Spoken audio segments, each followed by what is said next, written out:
Hi everyone, welcome back. आज का video relate करेगा बिजनेस के ऊपर। बहुत सारी मुझे डिमांड्स, बहुत सारे कमेंट्स आए, तो मैंने ये वीडियो आपके लिए रखा है।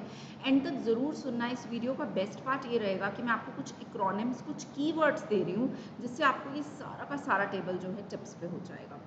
सबसे पहला MCQ जो मोस्टली बच्चे गलत कर देते हैं, एंड मोस्ट इंपॉर्टेंटली ये video class 11 till post graduation किसी भी बच्चे के लिए हेल्पफुल रहेगा, क्योंकि ये टॉपिक हर जगह है। क्लास 11th में भी है, BCom फर्स्ट ईयर में भी है, MBA में भी है, MCom में भी है। बिजनेस को सबसे पहले आपको क्लासिफाई करना आना चाहिए। उसका सबसे पहला कीवर्ड मैं आपको दे रही हूँ, आइसक्रीम। आइसक्रीम सबको पसंद है। आइसक्रीम मैम समझे नहीं हम, बिल्कुल मैं आपको समझाती हूँ। आइसक्रीम का आपने इनिशियल लेना है, आइस का आई और क्रीम का C। I denotes industry, I denotes industry and C denotes commerce। सबसे पहला क्वेश्चन जो आपको MCQ में पूछा जाएगा, क्लासिफिकेशन ऑफ बिजनेस, जिसके अंदर आपको बताना है इंडस्ट्री और commerce. I hope it is clear. पहली चीज क्लियर हुई।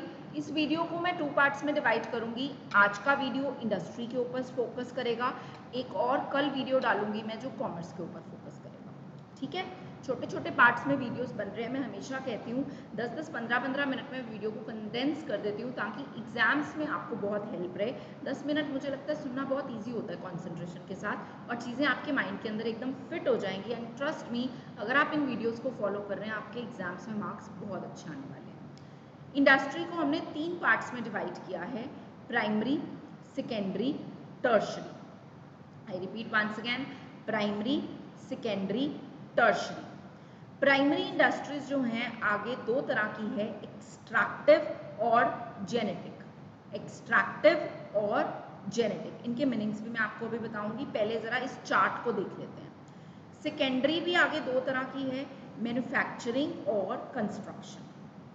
और टर्शरी और ऑक्सिलरीज टू ट्रेड में एक चीज कॉमन है, ये एक्चुअली दोनों चीजें सेम है। अगर मैं बात करूं टर्शरी की और अगर मैं बात करूं ऑक्सिलरीज टू ट्रेड की, तो ये दोनों चीजें सेम है। काइंडली प्लीज पॉज कर करके इन चीजों को लिखते जाइए। अब ये ऑक्सिलरीज टू ट्रेड में आप 5 तरह की देख रहे हैं आगे। इनके लिए एक एक्रोनिम है, बिटवा। बिटवा होता है ना, बेटे को बिटवा कहते हैं ना, अरे ओ बिटवा, ठीक है। तो अभी ये बिटवा क्या है, इसका एक्रोनिम है B. B is banking and finance.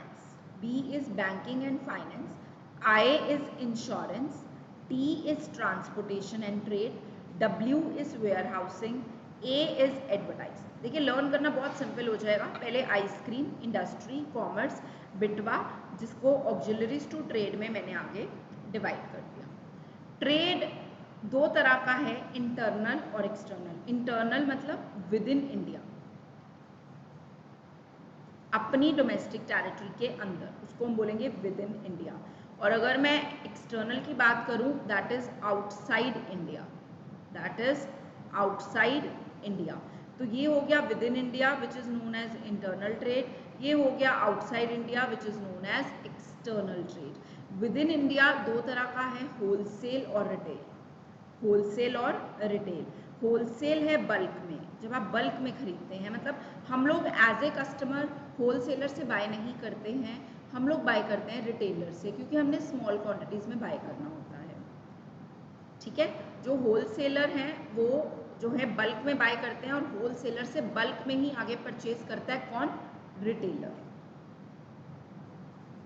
तो ये दोनों कैटेगरीज किसके अंदर आ गई, इंटरनल ट्रेड के अंदर। एक्सटर्नल क्योंकि आउटसाइड इंडिया है, तो आउटसाइड इंडिया जब भी बात होगी आपको याद रखना है इम्पोर्ट और एक्सपोर्ट। इम्पोर्ट और एक्सपोर्ट। इम्पोर्ट मतलब बाहर से सामान को हम मंगवा रहे हैं, एक्सपोर्ट मतलब यहाँ से हम बाहर सामान को भेज रहे हैं। और एंट्री पोर्ट में आपको समझाऊंगी जब हम ये वाला वीडियो करेंगे, क्योंकि ये मैं चार्ट के अंदर नहीं आपको समझा सकती, इसको डिटेल में समझाना पड़ेगा। So I will explain to you in the another video. अभी इस वीडियो में अब मैं डिटेलिंग फोकस करने लगी हूँ प्राइमरी और सेकेंडरी की। प्राइमरी और सेकेंडरी की, आइए स्टार्ट करते हैं। प्राइमरी इंडस्ट्रीज जो हैं वो इंडस्ट्रीज हैं जो नेचुरल रिसोर्सेज के थ्रू चलती हैं। तो यहाँ पे जो एक कीवर्ड है वो तुम्हें क्या याद रखना है बेटे, natural resources. Primary industries includes those activities through which the natural resources are used to provide raw material for other industries. दो तरह की है, एक्सट्रैक्टिव और जेनेटिक। एक्सट्रैक्टिव का मतलब कुछ एक्सट्रैक्ट करना, out of the earth, out of the water, out of the air, कुछ भी एक्सट्रैक्ट कर रहे हैं हम, जिसको कि हम पहले बात कर चुके हैं कि प्राइमरी के अंदर नेचुरल की बात हो रही है, और हवा, पानी, धरती, ये सब नेचुरल चीज़ें हैं। और इनमें से हमने क्या क्या एक्सट्रैक्ट किया, जैसे कि कोल, आयरन, गैस, ये सारी जो इंडस्ट्रीज हैं ये किस इंडस्ट्रीज की कैटेगरी में आ जाएंगी, एक्सट्रैक्टिव। और एक्सट्रैक्टिव मेजरली किसका पार्ट है, प्राइमरी। ये जो सारे मैंने यहाँ पे वर्ड्स लिखे हैं, फार्मिंग, माइनिंग, लुम्बरिंग, हंटिंग, फिशिंग, ये सारी ही इस कैटेगरी में आती हैं। और ये एमसीक्यू आपको पूछा जा सकता है कि फार्मिंग किस कैटेगरी में आती है, तो आप आंसर करेंगे ये आती है एक्सट्रैक्टिव इंडस्ट्री के अंदर। जेनेटिक इंडस्ट्री की अगर मैं बात करूं तो जो भी चीज़ आप ब्रीड ऑफ एनिमल्स या वेजिटेबल्स को इम्प्रूव करने के बाद उसको मोर यूजफुल बना के यूज़ कर रहे हैं, वो है genetic industry. Simple example, breed of animals लिखा है तो पोल्ट्री को हम कैसे भूल सकते हैं, अंडे, जो कि एक बहुत ही कॉमन फूड है हर घर का, तो वो कौन सी इंडस्ट्री बना रही है, जेनेटिक इंडस्ट्री। यहाँ पे मैंने सिंपल फार्मिंग लिखा है, यहाँ पे मैंने डेयरी फार्मिंग लिखा है। डेयरी दैट इज मिल्क, जो कि किससे मिलता है, एनिमल से, काउ से मिलता है, तो इसलिए ये किसके अंडर आ गई, जेनेटिक। प्लीज इस वीडियो को बार बार सुनना, आपको बहुत ही अच्छे से क्लियर हो जाएगा। बीकॉम फर्स्ट ईयर में ये गुरु नानक देव यूनिवर्सिटी में एज फर्स्ट चैप्टर दिया हुआ है बिजनेस ऑर्गेनाइजेशन का।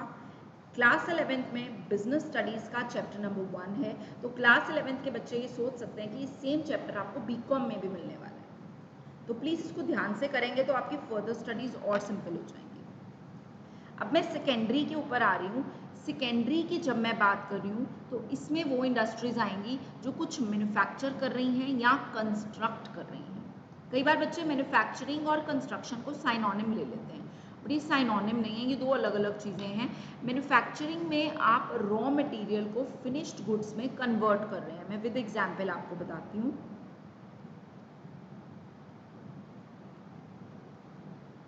जो रॉ मटेरियल है, मान लीजिए वो वुड है, और इससे आपने बनाया क्या है, फर्नीचर, तो ये कौन सी इंडस्ट्री के अंदर आ जाएगा, मैन्युफैक्चरिंग इंडस्ट्री। मैन्युफैक्चरिंग इंडस्ट्रीज आगे 4 पार्ट्स में डिवाइडेड हैं। इसको याद करने का तरीका है as soon as possible. A is for analytic, S is for synthetic, A is for assembling and P is for processing. Analytic का क्या मतलब है कि आप अलग अलग चीजें बना रहे हैं एक मटेरियल से। देखिए, एक मटेरियल से 3 चीजें बन रही हैं, जैसे क्रूड ऑयल से आप पेट्रोल भी बना रहे हैं, डीजल भी बना रहे हैं, गैसोलीन भी बना रहे हैं, तो ये कौन सी इंडस्ट्री की कैटेगरी के अंदर आ जाएगा, एनालिटिक। अगर मैं प्रोसेसिंग की बात करूं तो आप रॉ मटेरियल को प्रोसेस करके उससे एक फिनिश्ड प्रोडक्ट बना रहे हैं, वो कौन सी इंडस्ट्री आ जाएगी, प्रोसेसिंग। शुगर, पेपर, आयरन और ये सारी इंडस्ट्रीज प्रोसेसिंग इंडस्ट्रीज के अंदर फॉल करेंगी। सिंथेटिक, सिंथेटिक का मतलब है बहुत सारी चीज़ों को मिक्स करके एक चीज़ बनी, जैसे कॉस्मेटिक्स, बहुत सारे रॉ मटेरियल को मिक्स करके कॉस्मेटिक्स बनते हैं, तो ये कौन सी इंडस्ट्री के अंदर आता है, सिंथेटिक। सिंथेटिक। असेंबलिंग का मतलब है बहुत सारे पार्ट्स को असेंबल करके एक चीज़ बनाई, जैसे कंप्यूटर, कार्स, टेलीविजन, ये इसकी बेस्ट एग्जाम्पल रहती है। वॉचेस, कार की सीट कहीं से ली, जो शीशे लगे होते हैं वो कहीं से लिए, टायर्स कहीं से लिए, सबको असेंबल करके फिर कार बनती है। तो ये एज सून एज पॉसिबल कौन सी कैटेगरी में है, मैन्युफैक्चरिंग कैटेगरी में। कंस्ट्रक्शन का मतलब है कंस्ट्रक्ट करना, जैसे बिल्डिंग्स कंस्ट्रक्ट होती हैं, ब्रिजेस कंस्ट्रक्ट होते हैं, रोड्स कंस्ट्रक्ट होती हैं, तो ये जो है हमारी कौन सी कैटेगरी के अंदर आती है, कंस्ट्रक्शन। ठीक है, I hope it is clear. आज हमने क्या क्लियर किया है, बेसिकली ये वाला प्राइमरी और सेकेंडरी, प्लस मैंने ये सारा टेबल आपको क्लियर किया है। अगर आपको वीडियो पसंद आए लाइक कर देना, शेयर ज़रूर करना, चैनल को सब्सक्राइब नहीं किया ज़रूर कर देना, क्योंकि ये एकेडमिक चैनल है जिसमें आपको वीडियोस बना के दिए जाते हैं ताकि आपके एग्जाम टाइम्स में बहुत ही ईजिली एग्जाम्स क्रैक हो सकें with the good marks. Thank you so much. This is doctor Nitika.